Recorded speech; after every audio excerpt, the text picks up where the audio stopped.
اتنے کام کرتا ہے باہر کے، سبزی گوشت آٹا دالیں سب کچھ یہی لاتا ہے. میں بازار جاؤں تو پھر 2 دن چارپائی سے اٹھ نہیں پاتی. بکری سکاط ہے نادیہ بلی جڑی الماس باجی بھی کوئی شگوفہ ہی ہے اپنے آپ تو بازار بندی. ان کے تفصیل سے بتانے پر نادیہ نے سر ہلایا. تھوڑی دیر بعد بچے اسکول سے آگے. نادیہ نے اونگتی ہوئی الماس پر نظر ڈالی، بچوں کے اسکول بیگ سنبھالے اور پھر تینوں کو باری باری نہلایا. چلو ویسے باجی نے نا نادیہ نو کام والی رکھیا ہے شاید، ادھر سے نادیہ بھی پاگل.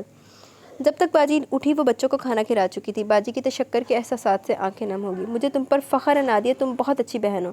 باجی کی محبت پر ان چند لفظوں نے اسے ہواؤں میں اڑا دیا. تعریف کسے بری لگتی ہے، اور پھر باجی تو دل کھول کر مقابل کو سراہتی تھی. انہوں نے اس کی ان پوشیدہ خوبیوں کی بھی تعریفیں کی جو کہ نادیہ کی نظروں نگاہوں سے بھی اوجھل تھی.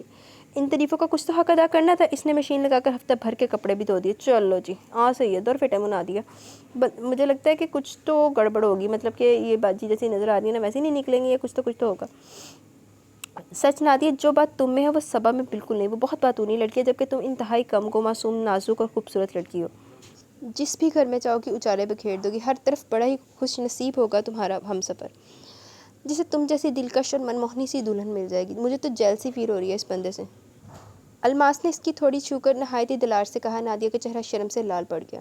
باجی کے الفاظ من میں گھنٹیاں بجانے لگے. گھر آ کر اس نے کتنی مرتبہ بغور آئینہ دیکھا. اماں اسے آئینے کے سامنے کھڑے دیکھ کر حیران رہ گئی.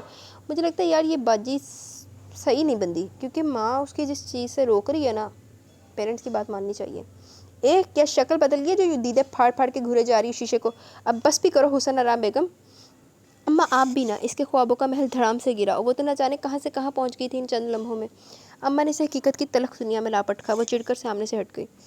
آسمان پر اچانک ہی کالے کالے بادل چھا گئے تھے. موسم کے تیور دیکھ کر اس نے سرعت سے صحن میں بکھری چیزیں سمیٹی، چیزوں کے دڑمے میں بند کیا، الگنی سے کپڑے اتارے، پھر سبزی لے کر تخت پر بیٹھ گئی.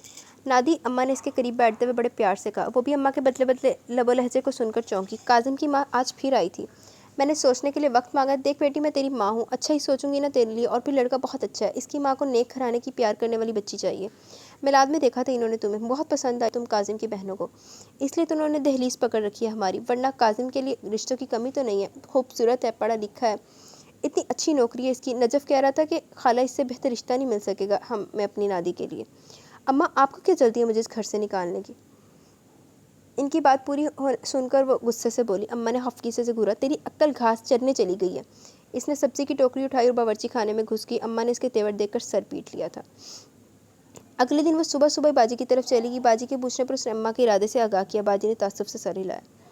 صاف انکار کر دو نادی، تم کہاں اتنی لمبی چوڑی سسرال کو بھگتاتی پھرو گی. 7 نندے اللہ کی پناہ. الماس نے کانوں کو ہاتھ لگاتے ہوئے اسے دہلایا. اماں میری بات کہاں مانیں گی. باعث کی زمین میں نائی اور سلیب پر رکھا ہرا دھنیا نوچنے لگی. میرا تو دل تمہیں ہمیشہ کے لیے اپنے پاس رکھنے کو تھا. تم سے دوری کا خیال ہی آزردہ کر دیتا مجھے. مگر اب الماس کی آواز بھیگ گئی، جبکہ نادیہ نے بھی کچھ چونک کر انہیں دیکھا. انہوں نے پیاز کاٹ کر آنسو صاف کیے. اف، میں بھی کن باتوں میں الجھ گئی ہوں. گھڑی کی طرف دیکھ کر انہوں نے ماتھے پر ہاتھ مارا. دیگچی چولہے پر چڑھا کر کیبنٹ کھولا تو چاولوں کا ڈبہ خالی نظر آیا. کوکنگ آئل بھی تقریباً ختم تھا. الماس کی پریشانی 2 چند ہوگی. یہ تاری نہ جانے کہاں نکل گیا. اب میں کسے بھیجوں مارکیٹ. جھنجھلاتے ہوئے الماس نے دیگچی چولہے سے اتار کر سلیب پر پٹکی. میں اپنے گھر سے لے آتی ہوں تیل. نادیہ نے فوراً اپنی خدمات پیش کی. الماس کو اس پر ٹوٹ کے پیار. تم اتنی گرمی میں. الماس نے جان بوجھ کر باتیں دھوری چھوڑ دی. الماس بڑی پونچی شے ہے، مان لو میری گال. نادیہ بیرونی دروازے تک پہنچ گئی تھی. الماس نے کھڑکی میں سے ہانک لگائی. تھوڑے سے چاول بھی لیتی ہے نا، کرن کے لیے کھچڑی بنا دوں گی. جی اچھا. وہ بھی بلند آواز میں چلائی تھی. الماس مطمئن ہوگی. گیٹ پر کھڑی گاڑی کو دیکھ کر اس نے برا سا منہ بنایا. تن فن کرتی اندر آئی تو اماں سے سامنا ہو گیا. وہ شاید اسے بلانے آ رہی تھی. حلیت درست کر کے اندر آؤ. خشمگی نگاہوں سے اسے گھورتے ہوئے پلٹ گئی. اس نے اماں کے بیٹھک میں جانے کے بعد اطمینان کا سانس لیا اور پھر اسٹور میں گھس گئی. چاول نکال کے اس نے اسٹور کو تالا لگایا اور کچن میں آ کر کوکنگ آئل پیالے میں نکالا. دروازے میں کھڑی اماں اس کی ساری کارروائی دیکھ چکی تھی. جو ہی وہ پلٹی، اماں کو دیکھ کر رنگ فک ہو گیا تھا اس کا. وہ اماں میں. نادیہ ہکلا کر رہ گئی. اماں کے پیچھے اور بھی چہرے نمودار ہوئے. اس نے بمشکل پھنسی پھنسی آواز میں سلام کیا. اسی پر حسن دوڑتا ہوا آ گیا. خالہ لے بھی آئے چاول، امی انتظار کر رہی ہیں. وہ معذرت کرتے ہوئے حسن کے پیچھے نکل گئی تھی. اماں کا سر مارے شرمندگی کے جھک گیا. انہیں یہ رشتہ بھی ہاتھوں سے نکلتا محسوس ہو رہا تھا. وہ سوچ رہی تھی کہ ابھی راحیلہ بیگم ان کی بیٹی کی بد تہذیبی پر باتیں سناتی معذرت کی چند کلمات کہہ کر چلی جائیں گی. منوں کے حساب سے بوجھ ان کے کندھوں پر آ گرا تھا.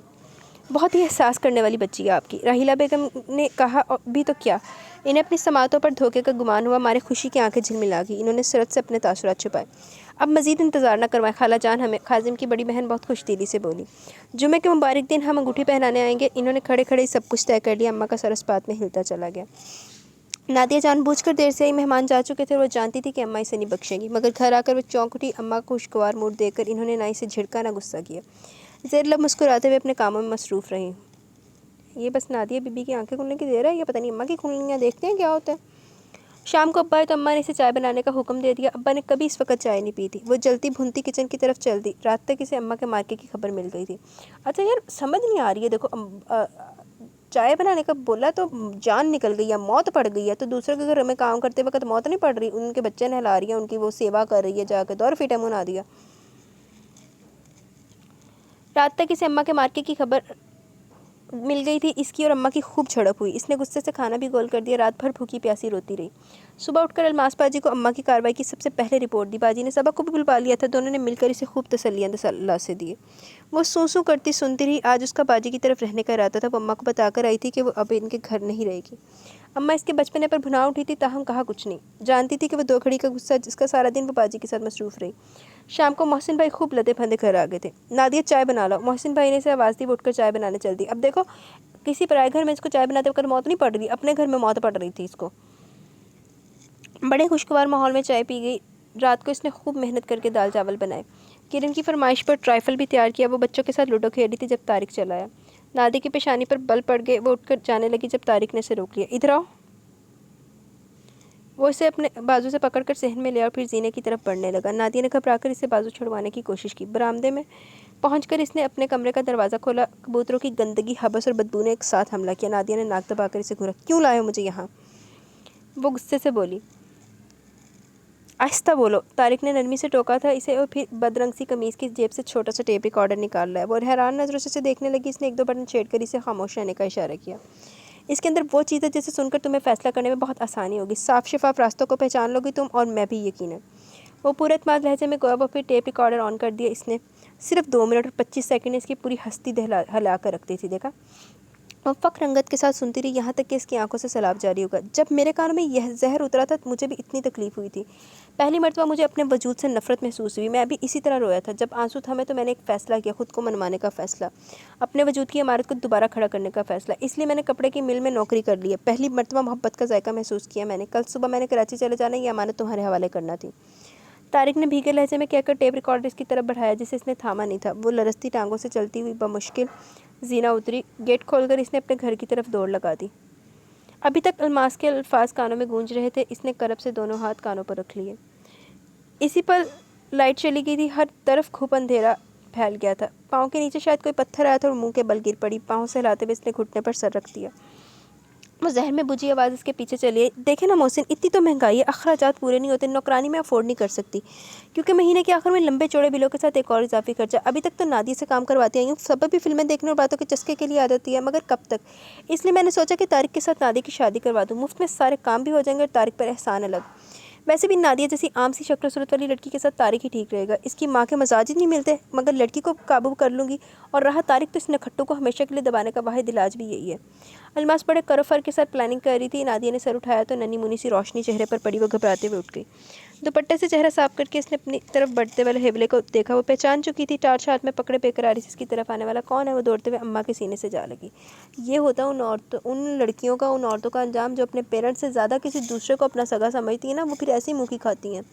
میری بچی میں تجھے لینے کے لیے آ رہی تھی، اندھیرے میں کیوں نکلی، اور وہ بھی اکیلے؟ یہ الماس بھی نا؟ وہ اس کا سر منہ چومتے ہوئے مسلسل بول رہی تھی، جبکہ اس نے اماں کے ساتھ چلتے ہوئے چپکے سے سوچا کہاں ہے اماں اندھیرا؟ میں تو روشنی میں آئی ہی اب ہوں، دیکھو تو ہر طرف اجالا ہی اجالا، اندھیرے تو پیچھے رہ گئے نا عاقبت نا اندیشوں کے پاس۔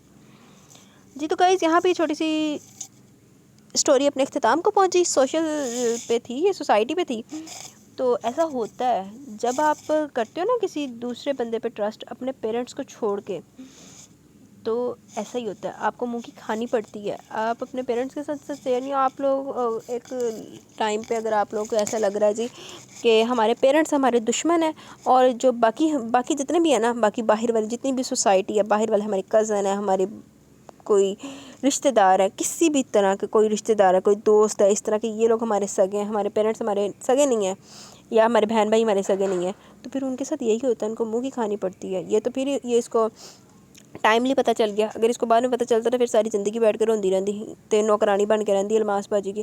نہیں آپ لوگ دیکھیں کہ اس کو اپنے گھر کا کام کرتے وقت موت پڑ رہی ہے. اب ماں نے بول دی کہ جا کے چائے بنا لو تو اس کو موت کے فرشتے لے گئے ہیں. بڑی مشکل سے بچ کے آئی ہے فرشتے اسے. تو اب جب اس کو الماس باجی کا بندہ کچھ بول رہا ہے, ادھر نوکرانی بن کے رہ رہی ہے. الماس باجی نے تو آنسو ٹپکا لیتے تھے انہوں نے, کبھی بچے نہلا رہی ہے, کبھی گھر نہلا رہی ہے, کبھی کچھ کر رہی ہے تو کبھی کچھ کر رہی ہے. تو ایسا ہوتا ہے. یہ ہمارے لیے وہ تھا ایک اصطلاحی ناول تھا. اس سے یہی ہمیں ملتا ہے سبق آموز کہہ لیں تو سبق آموز یہ ہمارے پاس تھا چھوٹا سا ناول. تو اس سے ہمیں یہی پتہ چلتا ہے کہ نا جو آپ کا سگے رشتے ہیں نا کوئی بھی ہے, لیکن جو آپ کی زندگی میں آپ کے سب سے زیادہ سگے آپ کے پیرنٹس ہیں.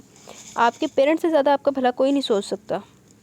تو اب یہی اٹل حقیقت ہے. باقی جو آپ کے سامنے کوئی سونے کا بھی بن کے آ جائے نا, کسی پہ بھی ٹرسٹ نہ کریں اور اس کو اسپیشلی اپنا کوئی سیکرٹ نہ دیں. اس سے یہ ہوگا کہ اگر آپ کے لیے فائدہ رہے گا, آپ باعزت طریقے سے زندگی گزار سکیں گے. جی تو باتیں تو ہوتی رہیں گی. تو کیسا لگا آپ کو یہ چھوٹا سا ناول؟ اپنی رائے کا ضرور اظہار کیجیے گا. بہت ہی چھوٹا سا ناول ہے, بلکہ میرے چینل کا اب تک کا سب سے چھوٹا ناول ہے یہ والا. پہلے ایک اور تھا لیکن اب یہ والا ہے. تو خیر مجھے آج اتنی چھٹی ملی تھی تو میں اب چلتی ہوں, مجھے اجازت ہے, میں نے واپس جانا ہے آپ ہی کی طرف. تو کل دیکھتے ہیں کیا ہوتا ہے. کل اگر ٹائم لگا تو افسونے جان کی ایپیسوڈ آئے گی, نہیں تو ایسا ہی کوئی چھوٹا سا ناول اپلوڈ کر دوں گی, ٹھیک ہے. تو آپ مجھے بتائیے گا آپ کو یہ ناول کیسا لگا. انشاءاللہ کل ملتے ہیں. تب تک کے لیے اپنا بہت سارا خیال رکھیں, دعاؤں میں یاد رکھیں. اللہ حافظ.